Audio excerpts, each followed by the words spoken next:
Littleworks Indie Media. And today our topic is actually one of Phelan's best topics. It is called Google Ad Settings that will save you, actually, it's time. And because it saves you time, it saves you money. And Phelan is from Seymour Digital Media, and this is his topic. So I'm doing all the introduction, and then I'm going to just ask a few questions in between because I really don't know anything about Google ads. I work with Phelan and Pip on and another contractor on Google Ads. And so, Phelan, do you want to take it away? Yeah, so just double checking that everything's running. Yeah, seems to be running smooth. Awesome. Just before we get too far into it, it's like, oh, Yeah. it turns So out we have no audio. everybody got my little preamble and Yeah, yeah. It's just womp excellent. womp womp womp womp. I don't get a Yeah, redo. yeah. Just kind of jumping off because I know it's a big one, as a lot of people have been moving to Google Ads, and so Yeah. there's been a lot of changes to it. Oh, oops. Oh, what Uh, happened? that You was me lost. by accident. I'm not going to touch my keyboard. Uh, so yeah, there's been a lot of changes, and so we wanted to cover over, some things, little hidden parts of Google Ads, because it's a pretty complex platform that are, will be very helpful to you to save you a lot of money and to make sure that you're getting the most out of your budget. So I just have a quick question. So last Yeah. week I was on with Pip doing Google Ads. If you missed that session, jump back into our videos in Facebook or on YouTube, depending on where you're watching from. And we were talking about the Google Ads editor. So are these tips that you're going to give us today applicable in both the editor and the online platform, or is it just one or the other? Yeah, they're going to be in both platforms. They're probably going to be easiest to find in the web platform for the Okay. most part. Um, and just kind of as a jumping off one is just even being able to set up an account and not set up a smart campaign, because it's definitely like they definitely have you going down a primrose path of like, oh, tell us a little bit more about your business and what's your goal for your business. Then before you know it, you've like, oh, I've set up a smart campaign. Um, So do you not like the smart campaigns then? Is that what you're saying? I don't like them generally, and the reason that I'm a little nervous about them is they just don't tell you enough about what's going on. Like, where are you showing up? What are like the keywords that are converting? It's a All bit of a right. black box where they. My joke is that they looked over at Facebook ads and they were like, "Wow, you really have a nice little black box where people just put in a little bit of details, write some ad copy, and then you just take their money, and then you don't really tell them much about where they're showing up, like some demographic details, but not really they don't tell you the minute detail that you get out of the regular Google ads. So All right. generally, yeah, I'm generally adverse to them. I've heard of people doing them if you're in a very standard business, like a moving company or a plumber, where what you're expecting out of a campaign, like, you kind of, the keywords are not going to be that different. The ad copy is probably going to be pretty similar no matter which location you're in. So like those kind of companies, I've heard that it can be good. I'm just always nervous about anytime Google's like, oh, it's a smart campaign, and it's like Right. my Right. gut Right. instinct is always just um, Yeah, sometimes wizards have the tendency to do that. It just takes out all the complexity, and sometimes you want complexity. Sometimes that complexity gets you way better results. So yeah. what's your first tip, Galen? Yeah, so my first tip is when you first create the account, don't just start clicking the big icons that they have at the top. Look for at the bottom, you'll see a little blue hypertext, and it's like, the smallest font they could possibly get away with, and it just says like switch to expert mode. And then Yes. so you'll have to stop, look at the bottom, and then look for switch to expert mode, and then they'll still want you to set up a campaign, but it'll be a regular campaign. And then in the bottom right hand corner, there's going to be a little spot saying set up an account without setting up a campaign. So Right. that way you can get in, and what's useful about that is you can start using the keyword planner. You could do a bunch of other stuff that maybe you don't want to jump into just doing a campaign right away. And so you might want to Right. do some research, figure out if this is going to be the right situation for you. And so this is a way that you can access that without having to set up a campaign. Great. Okay, so step number one, set up your account first using the expert tool. at the Yeah. bottom. All right. And then do we want to set up our campaigns by using that expert tool too? Do we have to find that Yeah. expert tool again? Okay. Well, once Okay. you've switched over to it, it Oh, completely you're in changes the look, and once you're there, and it's just always going to it. be. You don't have to stress about it once you've switched over to that mode. Um, and then I would say the next one that is when you start to create your campaign, turning off search partners and any of the display network if you're doing a search ad. And the reason is because Google will say like, oh, well, you get so much more reach, and you will always get, yeah, you'll get a lot more reach, but you will not get. I've never seen it convert better. I've never seen it click through. So you're just wasting your budget being on an auction that you're not going to get a click for. And so it's like, well, why would you spend that money? Because most people, their budgets are getting tighter, and like you need to make that every ad dollar go as far as it can. And this is just a really good way to make sure that you've got as much capacity for things that actually get you clicks and conversions. Okay, so I have a question about that. So, in Yeah. my experience on Facebook, when I open up the audience super broad, I get a way less click per conversion or click through rate Mm-hmm. than, sorry, a much lower click through rate. And so it looks like it's really good, but then most of that traffic falls off or is not interested, and it actually pushes up the cost per conversion rate, which is really what I want to look at when I'm looking at ads. So, is that the same case for Google ads? Yeah, it's same You're talking concept. about Is narrowing. in this case, what you're doing is you're showing up on like DuckDuckGo, and you're showing up on like different platforms. And so what you're doing is like most people that are, or if you see like anytime there's like an ad on YouTube that's like a text ad, like because there's some that kind of show up in like the as a banner inside of it, and like most people aren't clicking on those. They just I've never. I mean, I'd be love to be proven wrong, but I've just never seen them do the kind of converting that you really Yeah, need. yeah, And especially like you said, you might even get clicks, but like they're just not going to convert. yeah. Which actually does, I realized, just kind of lead me into the next part I wanted to say, which is the third point is going to be turning off apps if you do display, because display is really useful for really doing some top of funnel, like just getting Right. eyeballs on it. But if you like, anytime you've seen like Candy Crush or a Tetris game, and you see a little ad at the bottom, people click You're in them the all. middle. Do they click them all the time? I've seen if you don't turn those off, you will see your placements because you can go Yeah. content inside of your display ads, and then from content you can see where my ads being shown. And if you don't turn those off, you'll see just all of it is like translation apps and like Candy Crush and all that. Like Yeah. it just will fill it all up. Is that right? Because yeah, I do the same thing in Facebook. I turn the in-apps function off too.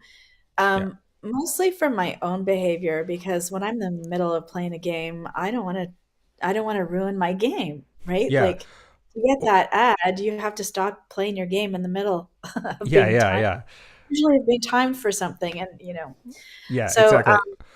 yeah. So that's good. I want to know if anyone in the audience actually hits ads when they're playing apps or when they're in an app. Do they hit an ad, or are they busy doing what they're doing in the app?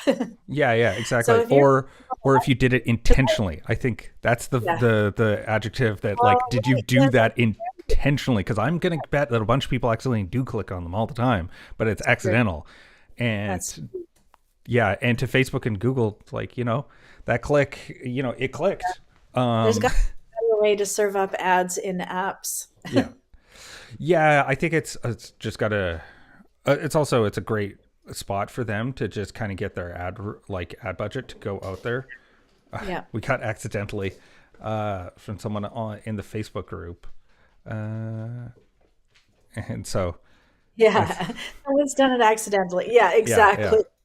Yeah. which is yeah, it's definitely one, and especially Corner. yeah, just by well, and if you click it and you back out right away, like that's gonna hurt your quality score as well, right? Because it's like, oh, they just bounced, and so it's Yeah. like it just hurts you all across the board. So it's just better to Yeah. just and not everybody have. everywhere is running to their ads and removing that placement on both Facebook and Google, right? That's what everybody's doing right this minute. Yeah, that's what everyone definitely should be doing if they're not, because it's definitely one the I've just seen my budget just get burned out Yeah. immediately with like apps, and then like, oh, you spent all your money for your display. I was like, wasn't even running for an hour. How did you guys burn through all that? Wow. Yeah, it's definitely, yeah, it's just little subtle things that you wouldn't know unless you kind of had someone to talk through it with you. It's like it makes sense when you hear it, but it's definitely one that Google's not going to tell you like, Yeah. hey, um, the other thing that could tie back to last week with the ads editor is once you've done it, because it is a bit of a labor intensive, like you have to check off like 180 different checkboxes. It's quite annoying. But once you've done it, then you could go to the ads editor and just copy and paste it. And yeah, and so it makes it super fast to just like, oh, well, you've done it once, and now you just go into the ads editor, go to negative app placements, and then just copy paste, and then you never have to do it again. It's the way that I do it with any new campaigns that I'm building. Right. That sounds awesome. All right. What's your next tip? Yeah, so going yeah, also to save your budget, especially with display, is ad schedules. Ad schedules are your friend. What is the schedule? I don't exactly know what that is. So it's instead of, because you're basically like your daily budget will reset at midnight your time. Uh-huh. And so what they do is they go, okay, turn it on to display ads. And so it's going to be, again, if you don't have an ad schedule and you have it, and you also have app placements turned on. So just think of it as like it's midnight, someone's playing Candy Crush, they're falling asleep, and then they click on your ad, and you'll see like big sharp spike and then nothing. And most people, when they're seeing an ad at like midnight to anything before 8 a.m., they're probably not in the mindset of like, oh, I really need to know about this service or Uh, product. I don't know. I'm a late night shopper myself. I'm a late Okay, night okay. online. But yeah, you definitely want to look at your numbers for sure, and Yeah. definitely if it's something that you're not getting a lot of. I've never thought of that. So, um, in my ads that I do, I leave it because I figure, well, if somebody's up late and they're looking at something and the ad converts, then that works fine for me. But I've never actually looked at it in detail to see like what the action is, how long that Mm. particular click stays online. Are we able to go into Google Analytics and figure that out? Figure out if they stayed? Like we can only see the averages of time spent on site, right? And we can't see when conversions happen, and we can't see which um, visits stay. Like, there's no timestamp for any of that analytics, right? Is there? So for like hour of the day, that one's going to be a little more complex. Like, I Yeah. think that there is a way to do it, but you'd have to. I'll post in the group. I'll post a link to. There's a Google script that is really cool that sets up all these UTM parameters that are all variable. And so once you have those Oh, going, you great. and so you could actually start to break it down that way. But it does take like there's no way out of the box. They're not That's very good at that part of it. good. Actually, I never thought about it. Variable UTM. That's really good. Actually, I like that. Yeah, it's Okay. honestly it definitely made my Google Analytics experience with Google Ads like it definitely brought it to life because it was showing you like you can set the UTM parameters and it fills it in for the campaign, the search term, the ad group. And so you can really, and once those are in your Google Analytics, then you can really break down like, oh, this keyword was the one that did the converting, or this was the first step on a journey. And so you can kind of break all those parts down. And it's definitely very powerful once you break it down. But I don't know if even the ad schedule, they don't allow you to see conversions, which is kind of annoying. It's not my favorite part of it. They, for some reason, another thing about Google Ads is that they're like, "Hey, there's a table. Yes, this data is available, but you can't correlate these bits of I see. data. You'd have to like go to Data Studio, or I guess now Looker Studio is the name of it, Wow. They and you'd have to like Right. cross Google compare. Translate again. Yeah, that's one we're going to talk about next week as well as a little preview is what's happened with Data Studio and how it's been molded with a new system called Looker, which was a Okay. business intelligence app that Google bought in 2020, and they finally, I guess, fully integrated it. And there's a bunch of stuff with that as well. Um, but yeah, I think you can correlate the like you could in Data Studio you could actually take like I want which hour of the day gets a conversion, and I think that data is available, but you have to like intentionally like I want to compare these two things, Right. and yeah, they're not very good out of the box to just be like, oh yeah, we're going to tell you, which it's kind of annoying when they do that and they're like, you have to put in a bunch of extra work when it's like you guys could have Yeah. easily just coded in like, put this by conversion and then, you could see it in the ad schedule. Um, it's yeah, it's definitely one that I definitely come back to the ad schedule thing and like ours because of most of our stuff is kind of service based. So we Yeah. generally don't think that most people are like, oh, it's midnight. I need to really think about my duct cleaning. Most people, it's not like the first thing that they're going to be Right. thinking of. And so that's why we kind of keep it, especially if we're doing display, that it's, because it's much more top of funnel that I want someone that's kind of alert when they're seeing Yeah. the ad and they're like, oh, I hadn't thought of, cleaning my air quality based on my duct cleaning. So I should probably think about that. Um, Yeah. yeah, so that's kind of our use case for it. The other one that is even cooler for it is you can do an ad schedule for extensions. So when you're setting up your call extension, so when their phone they Oh, can I call see. you, you can Yeah. set it to be like 9 to 5 because if no one's in the office, then what's the point? Makes way more sense. Yeah, that I see. That Yeah, I see. Okay.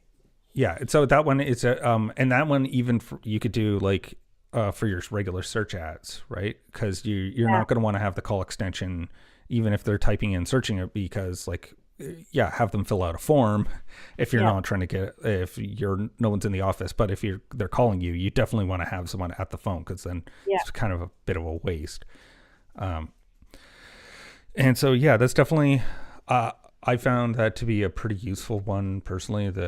And we've used it a couple times. It's been nice for call extensions to have like a time set that they're only going to show up for. Uh, the other one that we did, so I think Pip and I had a bit of a debate about this one.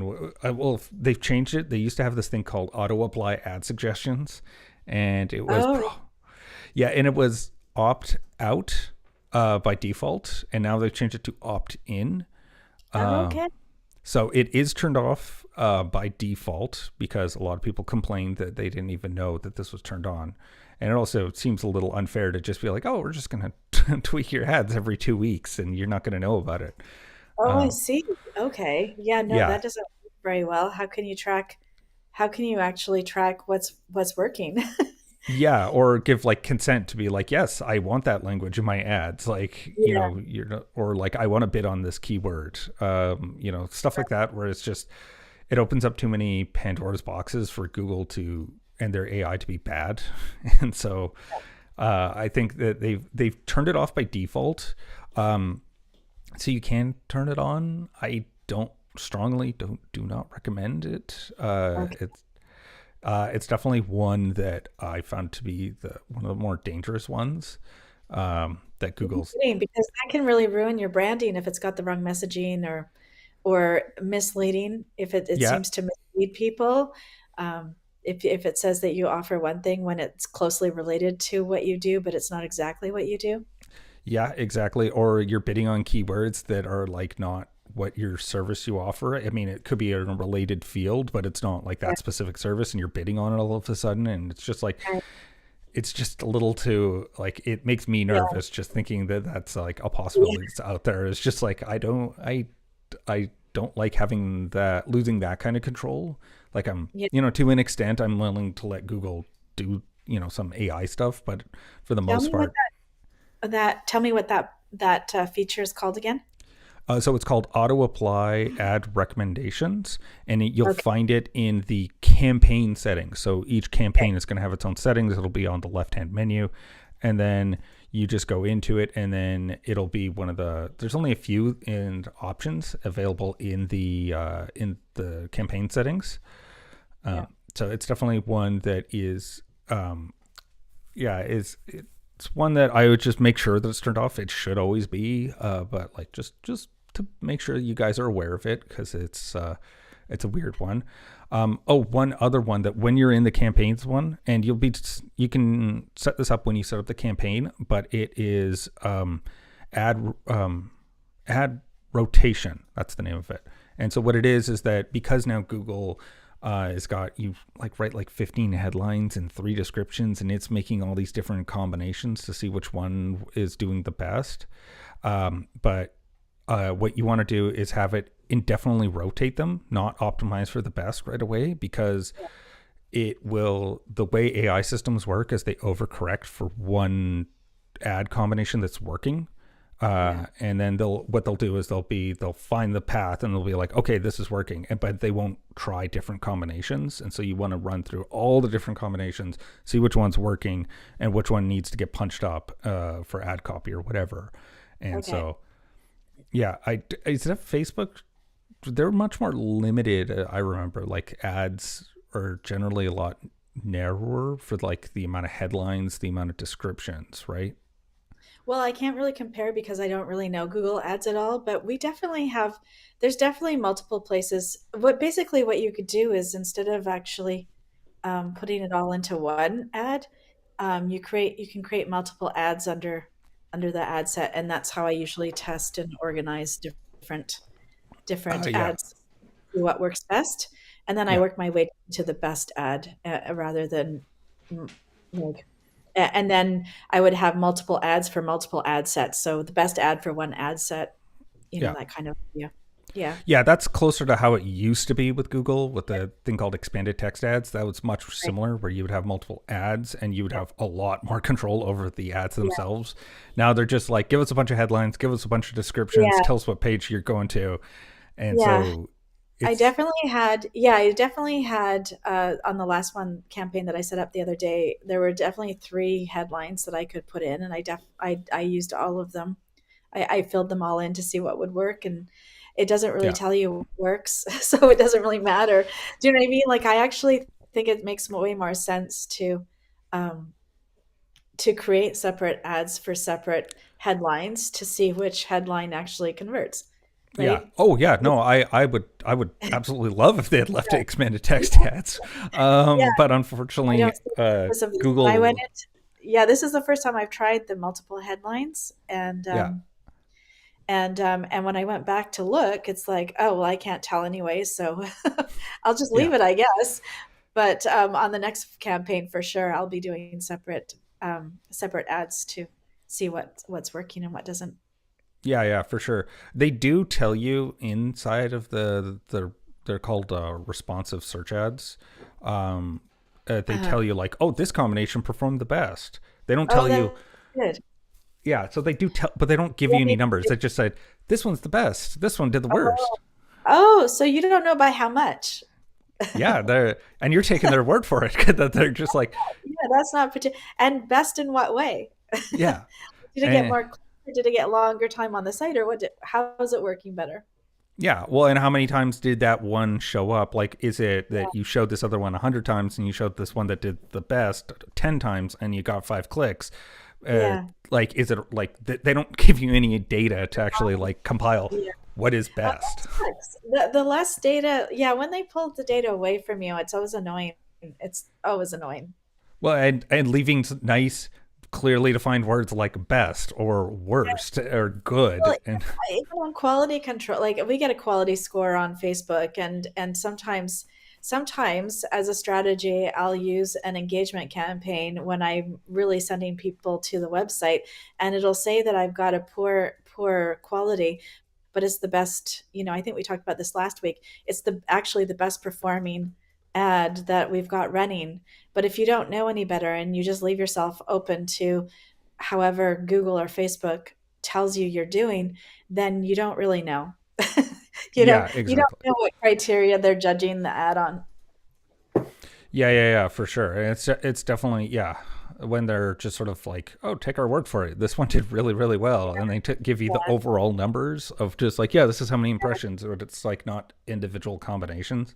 Yeah, That I remember arguing with a client on that. They said, "Oh, your ads are doing terrible," and it's like, "Are you kidding me? Your sales are way up. I can see it." yeah And so it's like, would you prefer to listen to what Facebook says, or would you prefer to listen to what Google Analytics tells us? Because I'm in camp Google Analytics.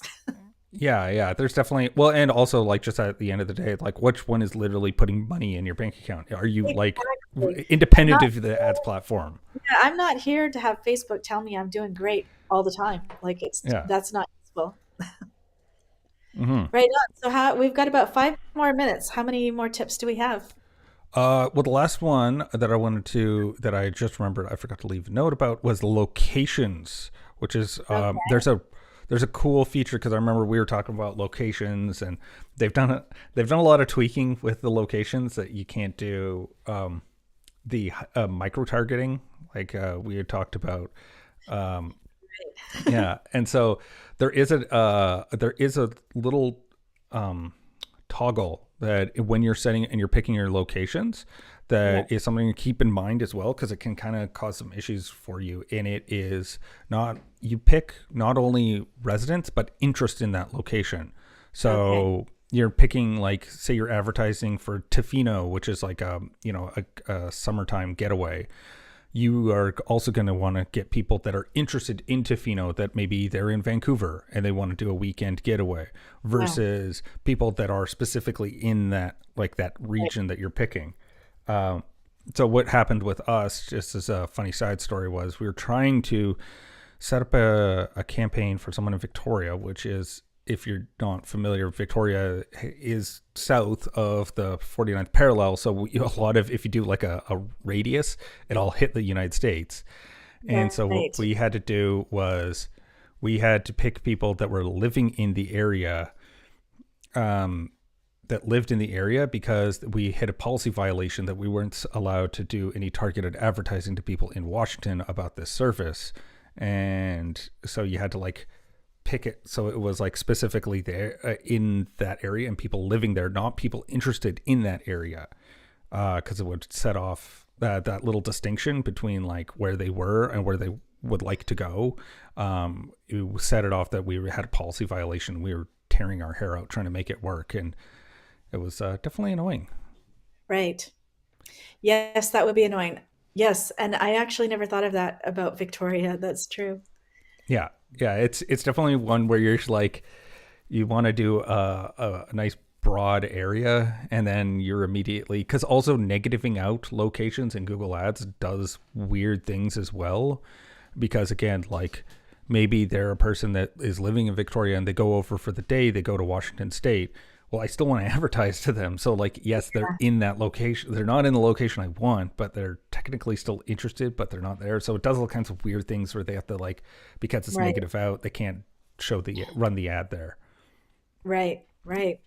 Can you do really narrow radiuses and then pick lots of like suburb names and Yeah, close yeah. So communities? the location targeting is actually pretty cool for Google Ads. I got to give it to them that you can pick like postal codes, but it's like, yeah. So it's not but it's the, so for anyone who's not in Canada, the first three letters in the postal code are an overall area, and then it subdivides onto like roads. And so the first three are actually for us. The first three is like all of Cowichan Valley, so it Okay. covers a huge amount of people. So rather than just picking like the city of Duncan, I can actually pick like a whole area based on the first three characters in a postal code. So they'll let you do that kind of targeting.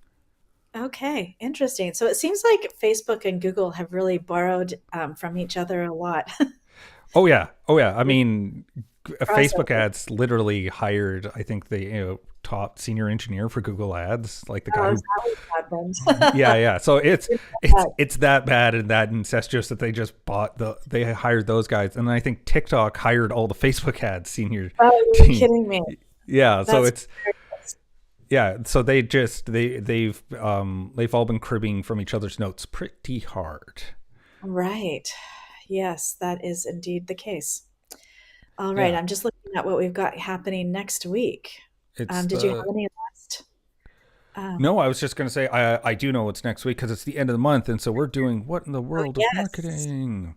Right on. All right. So if you're finding us somewhere, you might want to know that we are actually in the cyberpunk geek marketing mixer Facebook group. That's where Yeah. we live and where we stream from, and we restream in lots of other places. So please join us there if you like, and join us next week at the same time, 11 to 11:30, when we will be giving you the roundup of what's been going on in the last month of in marketing. Right Yes. on. All right. That's it. Good week. All right. Bye for now. Bye bye.